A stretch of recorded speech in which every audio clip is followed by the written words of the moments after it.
KMIR 6 News today.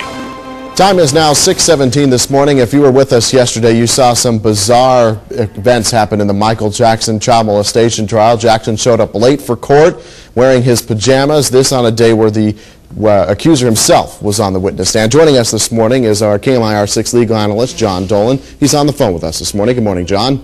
Hi, guys. So let's talk about this. First off, let's talk about the bizarre behavior by Jackson. Showing up late, a arrest warrant issued for him, and apparently he doesn't have to, he gets a grace period there and doesn't go to jail again.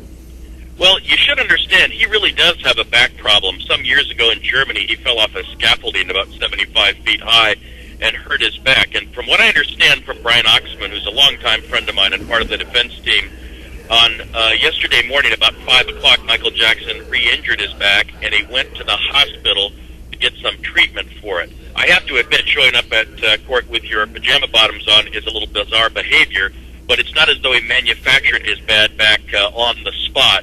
This is a recurring problem. Also, the situation involving showing up late for court is not uncommon, although it certainly is strange in a high-stakes case like this. I think maybe the better course of action in retrospect would have been to come to court first and ask the judge for permission to go to the hospital, but obviously that's not the way it happened. Yeah, with most people, they don't get a police escort to the courthouse there in Santa Maria, but Michael Jackson does. Now, this is on a day where his accuser was going to take the stand for the second time. Do you think it has anything to do with that? A lot of people are speculating it could have been stress because of that.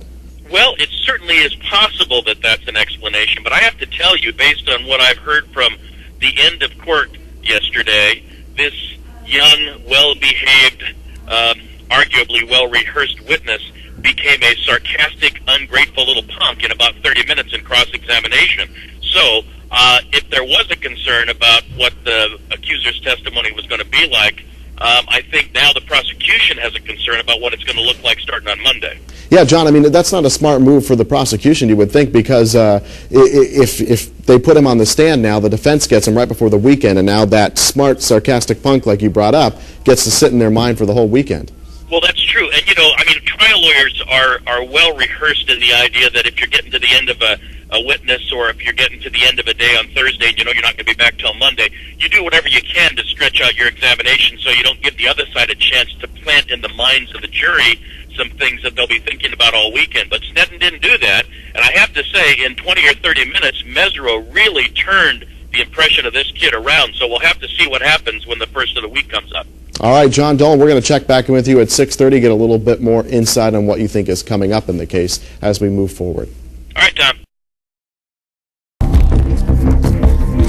Welcome back. The jury get a 3-day weekend. They'll be home, back in court on Monday, but the lawyers will be the other day. They're going to be talking about some motions. Joining us this morning is our legal analyst, John Dolan. Good morning, John.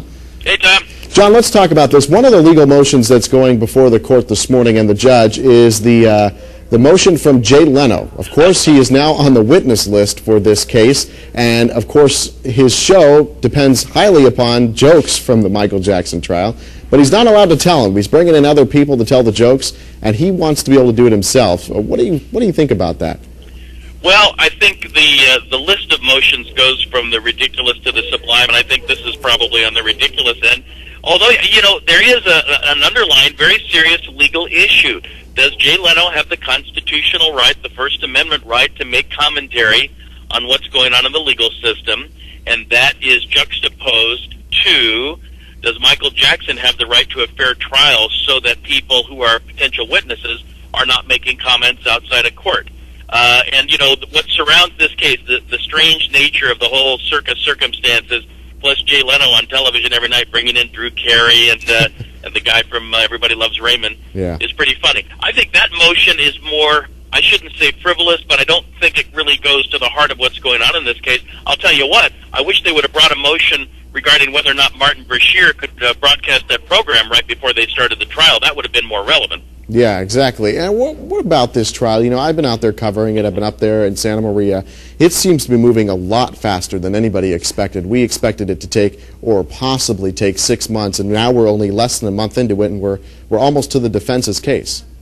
I think if the judge doesn't allow what they refer to as the 1108 evidence, the evidence of prior acts, if he doesn't allow that in, this case could be over in 2 months. if he does allow that in, it could be a circus and take another 4 or 5 months. And very quickly, this is a celebrity trial, of course, and we had the O.J. Simpson trial with cameras allowed in the courtroom. Do you think that the legal system, the judges have learned from that case what not to do? I think so, and I think Judge Melville is trying to walk the line between allowing full and fair reportage and at the same time not causing the cameras to affect what happens with the jury in the courtroom. So yeah, I think they learned a lot from it, and I think you will rarely see cameras in the courtroom in celebrity cases. All right, John Dolan, always nice to talk to you. We're going to, of course, be bringing you back throughout the trial and talking about the Michael Jackson case. Nice to have you with us this morning. All right, Tom, thank you.